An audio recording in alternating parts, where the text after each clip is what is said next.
Her family forced her into marrying her sister's millionaire fiancé in a coma. What happened next was unbelievable. Hello everyone, before we begin today's story, I have a small favor to ask. Please hit subscribe and turn on the notification bell so you never miss our channel's new videos. It is quick, free, and the best way to support us in bringing you more dramatic stories. Your support means the world to us. Where are you watching from? Drop your city or country in the comments below. Thank you very much. Now, let us return to our main character. Her family forced her into marrying her sister's millionaire fiancé in a coma. What happened next was unbelievable. The sharp smell of disinfectant filled the hospital corridor, mingling with the steady beeping of machines and the soft shuffle of nurses' shoes on polished floors. Fluorescent lights hummed above, washing everything in a pale, merciless glow. At the end of the hallway, in a private suite guarded by two stone-faced men in dark suits, a young woman stood frozen. Her name was Claire, 24 years old, the daughter no one in her family cared much about until now. Her hands trembled as her mother shoved a thick envelope across the small table in the waiting room. Inside was a contract, crisp, cold, legally binding. "Sign it," her father demanded, his voice stripped of tenderness. His eyes glinted with calculation rather than love. Claire's throat closed. This is insane. That is not my fiancé." Her mother's eyes narrowed, her tone like ice. "Your sister is lying in that bed, comatose, and her wedding to the Carter family cannot be cancelled. Do you have any idea what it would cost us? The shame, the ruined alliances? Do you want to be responsible for that?" Claire's gaze darted toward the window of the private suite. Behind the glass, Grant Carter lay motionless. 32 years old, the youngest billionaire in the city, struck down in a car crash just weeks before his wedding day. His face, sharp and handsome even in stillness, was framed by the halo of machines keeping him alive. Her chest tightened. "You want me to take her place?" Her father leaned forward, his words clipped. "Yes, you will marry him in your sister's stead. The Carters need a bride to legitimize the alliance, and we need their support. You are the only option left." The only option left. Claire's stomach twisted at the cruelty of it. She had always been the shadow to her sister, prettier, brighter, favored. Now, even in her coma, her sister commanded Claire's life. Her mother pushed the ring box across the table. Inside, a diamond sparkled under the fluorescent light, blinding, suffocating. "This is your duty. For our family's honor. For your sister. For us." Claire's breath came shallow. She looked from the ring to the contract, then to her parents' faces, stern, unyielding. There was no softness, no space for protest, only expectation, only demand. Her voice cracked as she whispered, "And what about me? Do I matter at all?" Her father's silence was louder than any answer. Her mother's reply was colder than the sterile air around them. "You matter when you obey."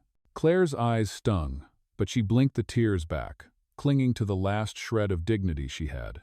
She wanted to scream, to run, to tell them she would not do it. But she thought of her mother's failing health, the debts piling up, the threats of being thrown out into the street if she disobeyed. She swallowed hard, her heart pounding in her ears. The diamond ring seemed to burn in its velvet box. The contract on the table waited like a silent executioner. Claire's hand hovered over the pen. Her parents watched, breathing down her neck, suffocating her with their silence. The air felt heavy, like she was drowning. In that moment, she realized the truth. Her life was not hers anymore. She was being forced into a marriage, not of love, not of choice, but of survival. Her fingers closed around the pen. Her chest heaved as she scrawled her name across the paper, the ink bleeding like a wound. The deal was sealed. And in the room beyond the glass, the man she was being forced to marry remained still, eyes shut, his future and hers hanging in the balance. What Claire could not know was that this was only the beginning. The ink on the contract was barely dry when Claire stepped out of the hospital into the cold night air. The city glowed with neon signs and the low hum of traffic, but to her, it all felt distant, muffled, unreal. Her breath came in quick bursts, as she clutched her coat tighter around her body, the weight of what she had just agreed to pressing down on her chest like a stone. At home, the silence of her small room felt heavier than the hospital walls. Her mother had not even looked at her when they left. Her father's only words had been, Do not fail us. Claire sat on the edge of her bed, staring at the contract still clutched in her hand. The diamond ring lay on the nightstand, its sparkle mocking her. She whispered to herself, "This is not a marriage. This is a sentence." 2 days later, preparations were in full swing. Claire was swept into a whirlwind she could not control. A stylist arrived at the mansion of the Carter family with racks of gowns, trays of jewelry, and a voice sharp as scissors. "Stand tall, chin up. You are about to become a Carter." Claire obeyed, stumbling through lessons on how to walk in heels, how to sip wine with poise, how to smile without revealing too much. Every mistake earned a cold glare, but she forced herself to continue. She had no choice. At the rehearsal dinner, held not in a restaurant but in a ballroom lined with chandeliers, Claire stood awkwardly at the side of the room. Wealthy relatives whispered behind raised glasses. She heard fragments. "She is not the real bride. Why would they choose her?" The words burned, but she kept her eyes forward. Her only solace came from the hospital visits. Each evening she slipped back into the private suite where Grant Carter lay unmoving. Machines beeped steadily. The scent of sterile antiseptic clung to the air. She would sit beside his bed, whispering words no one else would hear. "I do not know if you can hear me. I do not even know if you would want this. But I am here. I guess that has to mean something." Sometimes she thought his fingers twitched. Sometimes she imagined his breathing change. But the doctors dismissed it as nerves or her wishful thinking. Still, she stayed. On the day of the small, hastily arranged ceremony, Claire stood in a gown of ivory silk. The ring her sister was meant to wear now slid onto her own finger. The officiant's words echoed in her ears, blurred by the pounding of her heart. "Do you take this man?" She swallowed, her voice breaking as she whispered, "I do." The applause was polite, restrained. The Carter family nodded with approval, though their eyes held calculation rather than joy. Her parents smiled for the cameras, proud not of her, but of the alliance secured. That night, Claire sat alone in a lavish guest room of the Carter estate. The bed was too large, the sheets too smooth. She hugged her knees to her chest, staring out the window at the sprawling gardens lit by silver moonlight. She had thought marrying into wealth would feel different, like stepping into a fairy tale. Instead, it felt like chains disguised as pearls. The next morning, her new life began. She was escorted to social functions she did not understand, forced to sit at tables with men and women who looked at her like she was an imposter. When asked about her husband, she gave polite, empty answers. "He is recovering. We remain hopeful." Every night, she returned to the hospital. There, she allowed herself to breathe. Sitting beside Grant, she would talk to him about her day, about her fears, about the girl she used to be before the contract bound her. She would place her hand on his and whisper, "If you ever wake up, please do not hate me for this." Weeks blurred into one another. Rumors spread quickly in the city. Some said she had married for money. Others claimed she had stolen her sister's place out of envy. Claire kept her head down, her silence her only defense. But deep inside, something unexpected began to grow. Each time she sat in that hospital room, each time she spoke into the silence, she felt less like a fraud and more like she belonged. She was not sure when it happened, but she realized she had begun to care for the man in the bed. Not as a contract, not as a symbol, but as a human being who deserved more than the cold arrangement their families had forced upon them. One night, after a gala where whispers had cut deeper than knives, Claire leaned against Grant's bedside and let her tears fall freely. "I do not know how much longer I can do this," she confessed. Her voice cracked. "But if you can hear me, if there is even a part of you awake, please, do not give up. Do not leave me in this alone." The steady beep of the monitor filled the silence. Then, just as her sobs began to quiet, she felt it a faint, undeniable squeeze around her hand. Her breath caught in her throat, her eyes snapped to his still face. "Grant?" she whispered. His fingers loosened, then stilled. Was it her imagination? Or had something truly shifted in the darkness? For the first time since the contract was signed, Claire felt a fragile thread of hope. Claire could not sleep after that night.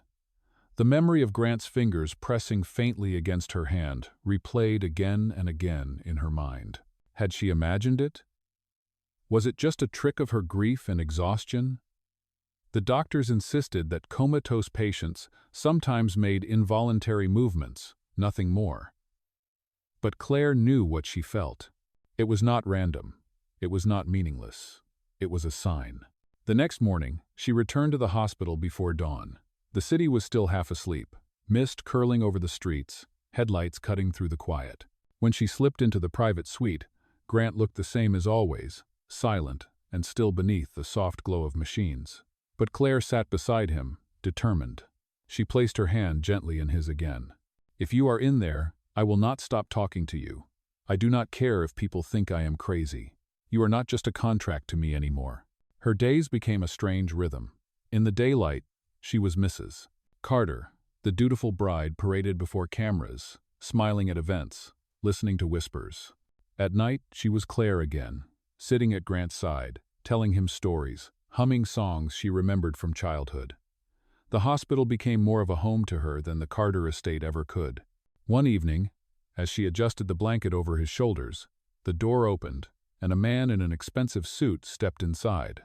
His sharp eyes studied her with a smirk that made her skin crawl. "Nathan Carter, Grant's cousin." "How touching," he drawled. The replacement bride playing nurse. Claire stiffened. "I am his wife." Nathan's laugh was low and cruel. "On paper, maybe, but everyone knows why you are here. You are a pawn. Do not fool yourself into thinking you matter." Claire clenched her fists but kept her voice steady. "I will not walk away. If Grant wakes up, he deserves to see someone who cares."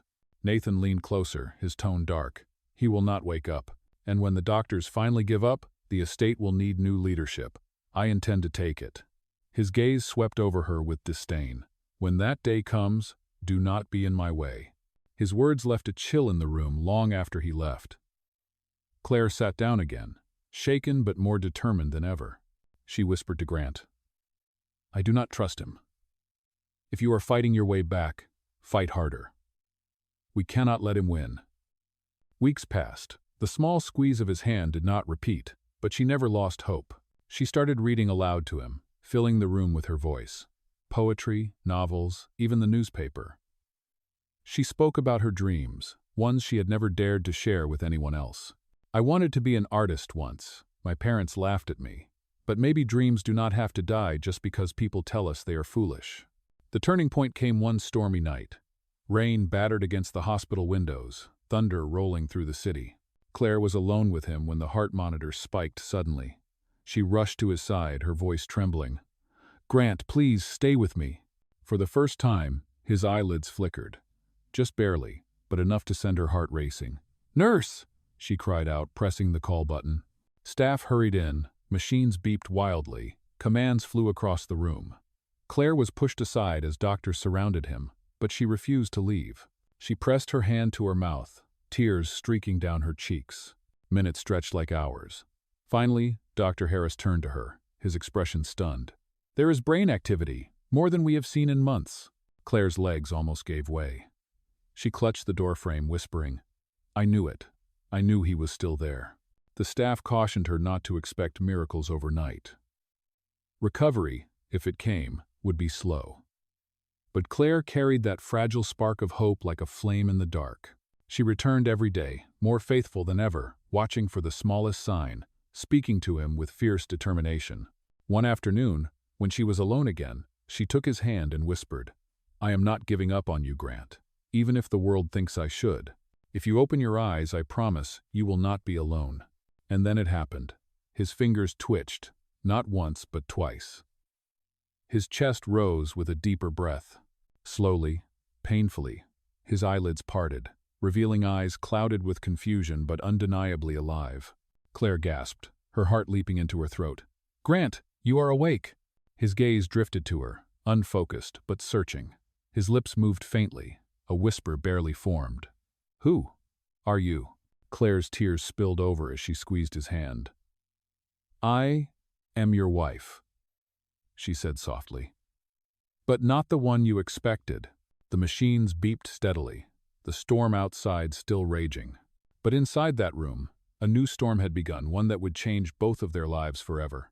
Grant's eyes were open, but the light in them was faint, fragile, like a candle flickering against the wind. He blinked slowly, his gaze drifting across the sterile room before settling again on Claire. His lips parted, dry and cracked. "You are not her." The words pierced Claire's chest. She swallowed hard, forcing herself to stay steady. "Number, I am not your fiancé. I am Claire, her sister. Your family, my family, they forced this marriage." Confusion clouded his face. He struggled to lift his hand, but the effort was too great. Machines beeped steadily, his body still weak from months of stillness. Claire leaned closer, her voice firm but gentle. "Do not strain yourself. You have been asleep a long time. Just know this, you were not abandoned. I have been here. Every day." Doctors flooded the room, adjusting machines, checking his vitals, speaking rapid instructions. They confirmed what Claire already knew Grant had awakened, but his recovery would be long. His muscles had wasted, his memory was patchy, and his voice was barely more than a whisper. Yet he was alive, and that was enough. In the days that followed, the hospital buzzed with whispers. Reporters camped outside, desperate for confirmation that the young billionaire had opened his eyes. Inside, the Carter family convened in hushed, heated meetings. Nathan prowled the hallways like a wolf, his expression darkening with every update of Grant's improving condition. Claire stayed by Grant's side, helping him sip water, encouraging him through painful physical therapy sessions. At first he barely acknowledged her, staring at her with suspicion, as though she were part of some elaborate trick. But slowly, piece by piece, her words began to reach him. One night, after the nurses had left, Grant rasped, "Why? Are you here?" Claire's throat tightened. She could have lied. She could have said it was duty, or family, or obligation. But the truth spilled out instead.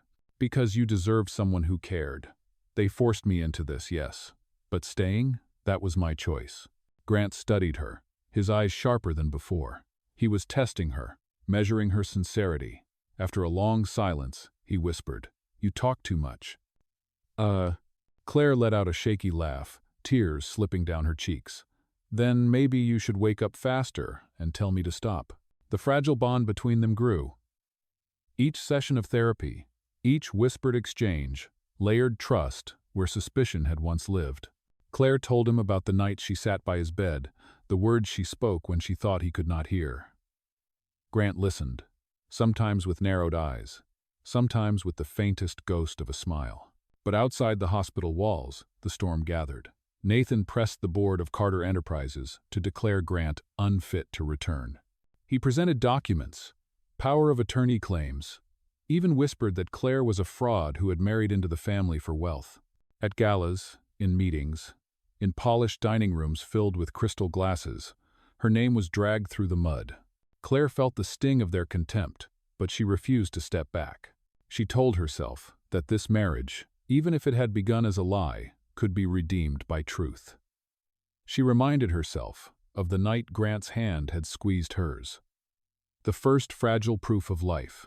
One evening, Grant asked her, his voice stronger now, "If I had never woken up, would you have stayed?" The question struck deep. Claire looked at him, at the man who had been a stranger and was now something far more complicated. "Yes," she whispered. "I would have stayed until the end." For the first time, his hand reached for hers deliberately, not by reflex. His grip was weak, but his intent was clear. "Then maybe. I am glad it was you." Claire's breath caught. The words were not a confession, not yet, but they were the first crack in the walls between them. Still, danger pressed closer. Nathan's shadow loomed larger, his patience thinning. Claire overheard him in the hallway one night, hissing into his phone. "If Grant keeps improving, everything I have worked for collapses. Do whatever it takes." Her stomach turned cold. She hurried back into the room, forcing a smile for Grant. But inside her chest, fear tightened its grip. For weeks, she had lived in a fragile bubble of whispered words and slow progress. But now she knew the truth. Nathan was planning something ruthless. And if Grant's life had been in danger before, it was about to be threatened all over again. Claire sat at his bedside that night, her hand clasping his firmly. "No matter what happens, we will face it together," she vowed. She did not know that her words would soon be tested in ways she could never have imagined. The Carter estate glimmered with golden chandeliers and the polished gleam of marble floors, but to Claire, it felt more like a stage where every step was watched, every breath judged. Weeks had passed since Grant opened his eyes, and though his recovery was far from complete, the world demanded a spectacle. The board of Carter Enterprises insisted on his presence at the annual gala, proof that the empire's leader was still alive. Claire stood at the edge of the grand hall, her palms damp against the silk fabric of her gown. Around her, champagne glasses clinked and cameras flashed. Whispers rippled through the crowd, sharp enough to cut. "That is the substitute bride," someone muttered. "She tricked her way into this family." Claire kept her chin high, repeating silently, "I am here for him, not for them." At the far end of the hall, Grant entered slowly, supported by a cane. The room hushed. His presence, though physically weakened, still commanded attention. His eyes scanned the sea of faces until they landed on Claire. For a fleeting moment, his expression softened. She stepped forward, offering her arm, and he accepted. Together they moved toward the dais where speeches awaited. Nathan watched from the crowd, his jaw tight, his eyes dark with fury. He had told the board Grant was finished, unfit to lead. But now, the sight of him standing, speaking in his low but steady voice, shattered Nathan's claims. When the press swarmed with questions, one reporter's voice cut above the rest. "Mrs. Carter, people say you married for money, that you replaced your sister out of ambition. What do you say to that?" The words froze the air. All eyes turned to Claire. Her heart pounded, but she forced herself to meet the gaze of the crowd. "I married into this family under circumstances no one would ever choose. But I did not do it for money. I did not do it for status. I did it because when someone is left alone, abandoned in silence, they deserve at least one person who stays. That is who I chose to be." The hall fell quiet. Even Nathan had no quick retort. Grant's hand, weak but firm, tightened around hers. "She stayed," he said, his voice carrying despite its roughness. "That is more than most of you can claim." A murmur spread through the crowd, not of contempt, but of respect. For the first time, Claire felt the balance shift. But triumph did not last. Later that night, as they returned to the hospital for Grant's continued care, Claire found a note slipped under the suite's door. The handwriting was jagged, the words venomous. "Leave while you can. Accidents happen. And next time I will not miss." Claire's blood ran cold. She looked at Grant, who was resting in bed, unaware of the threat. She could not let fear show on her face, but inside her chest panic roared. Nathan's warning was no longer subtle. The following days were tense. Claire noticed unfamiliar faces lingering near the hospital entrance, men in suits who vanished when approached. She double-checked the locks at night, her nerves stretched thin.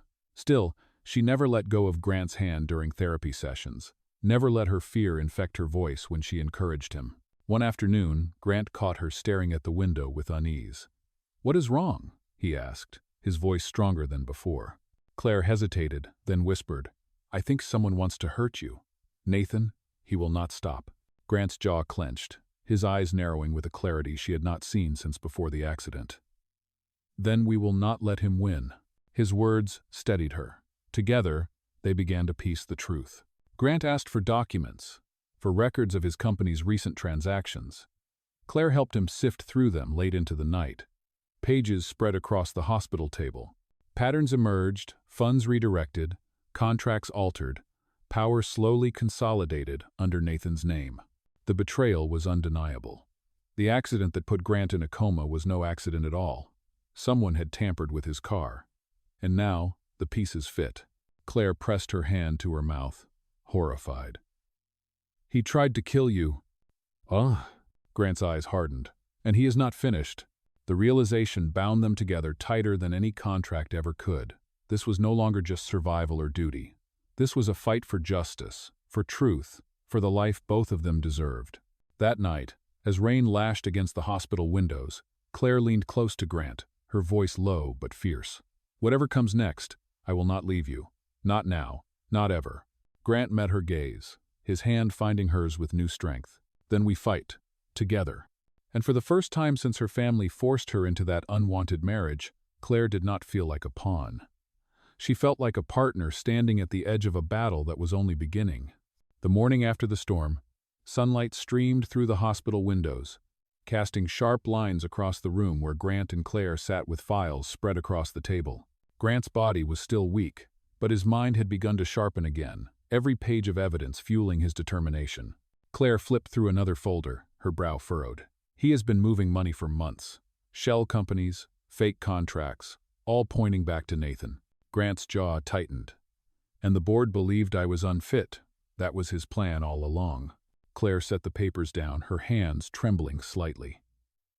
If this is true, then the crash. It was not just bad luck. No. Grant looked at her, his voice steady despite the weight of the words. It was sabotage. The silence that followed was heavy. Claire pressed her lips together, refusing to let tears fall. We need proof. Enough to make sure he cannot escape this. Grant nodded. And we need allies. I cannot face the board alone, not yet. But if we can show them what he has done. His voice trailed, his energy waning. He leaned back against the pillows, frustration flickering in his eyes. Claire reached for his hand. Do not push yourself too hard. One step at a time. We will build this case together. The next days blurred into a cycle of therapy and investigation. Claire sat through board meetings, representing Grant when he could not. The men in tailored suits regarded her with thinly veiled skepticism. She was the outsider, the substitute bride, yet she carried herself with calm resolve. When questions came, she answered directly, her voice never wavering.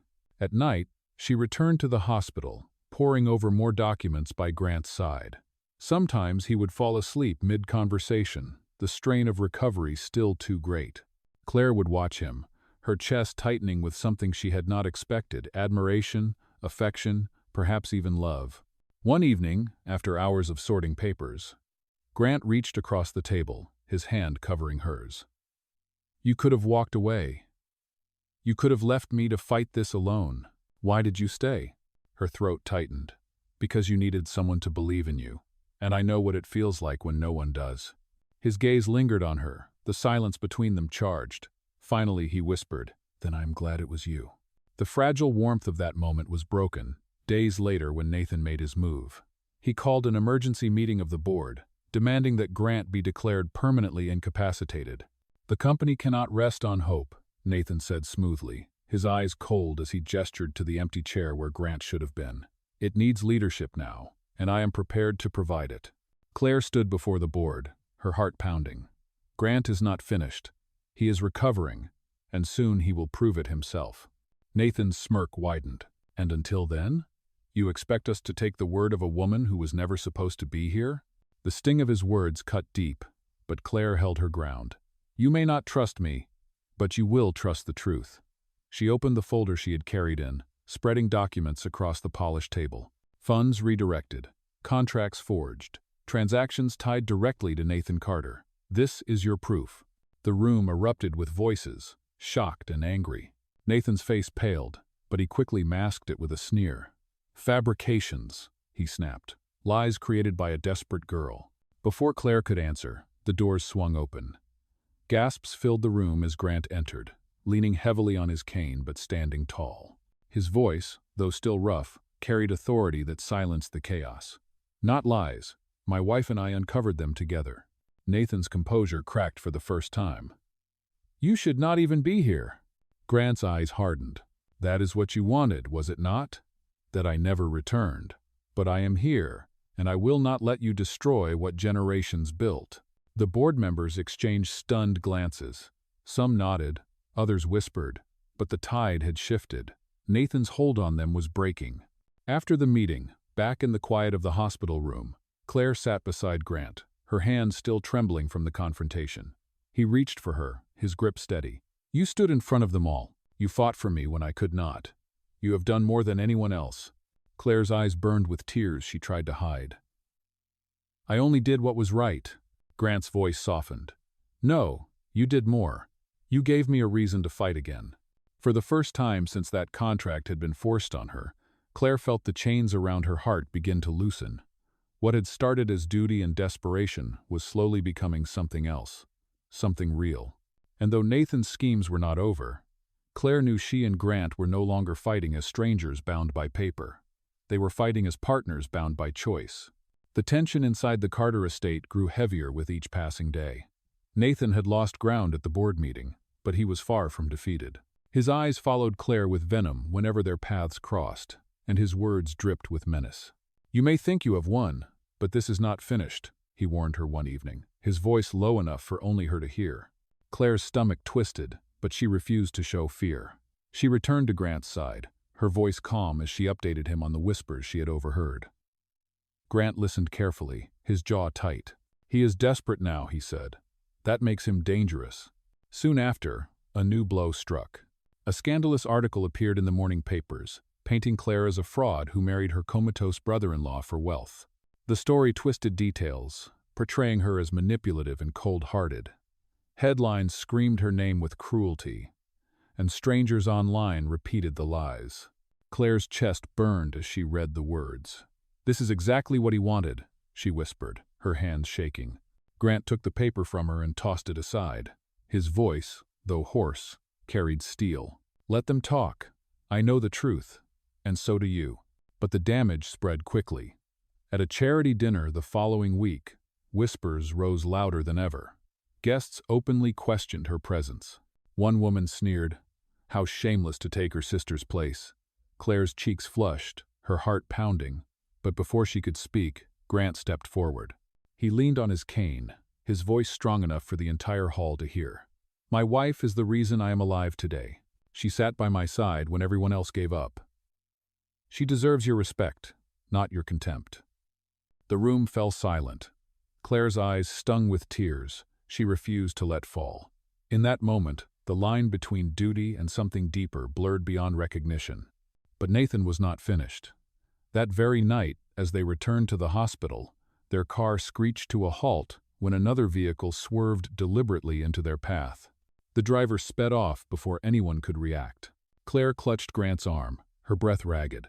"That was no accident." Grant's expression hardened. "He is escalating."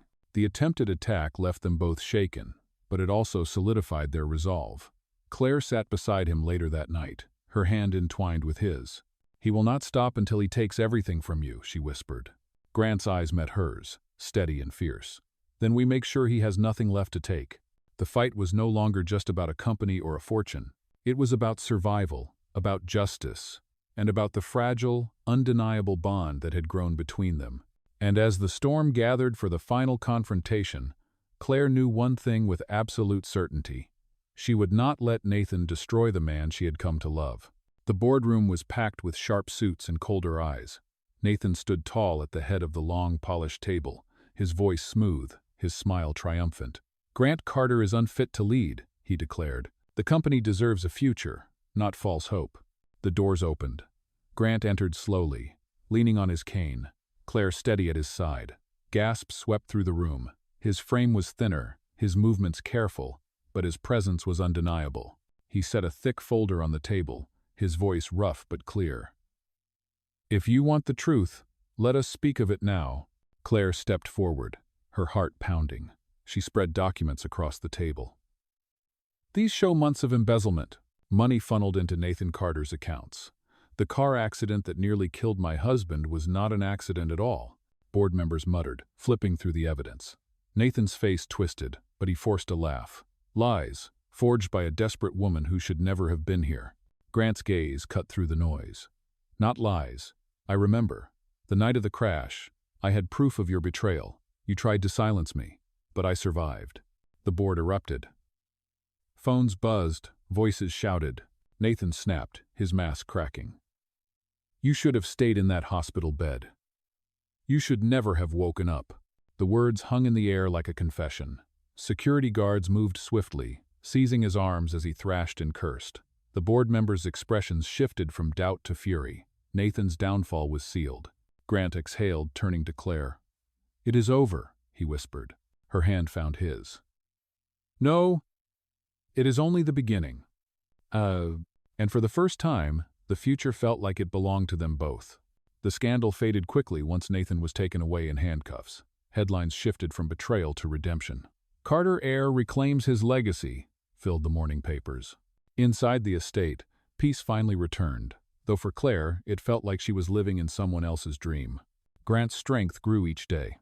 Therapy restored his balance, and the cane became less of a necessity. One afternoon, he asked Claire to walk with him through the garden. The late sun painted the roses gold, and for the first time, she felt no weight of judgment pressing on her shoulders. He stopped by the fountain, pulling a velvet box from his coat. The same ring that had once been forced upon her now glimmered in the light. "The first time this was given to you, it was not your choice," Grant said quietly. "Now, I want it to be. Claire, will you stay with me, not because of duty, not because of contracts, but because you choose to?" Her breath caught, tears filling her eyes.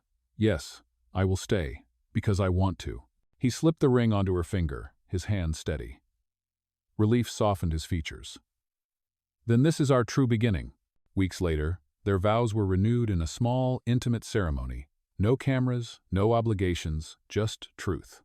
When the officiant pronounced them husband and wife again, Grant whispered against her ear, "This time, it is real." Claire smiled through tears. "The best choice we ever made." From chains to freedom, from contract to love, their story had come full circle.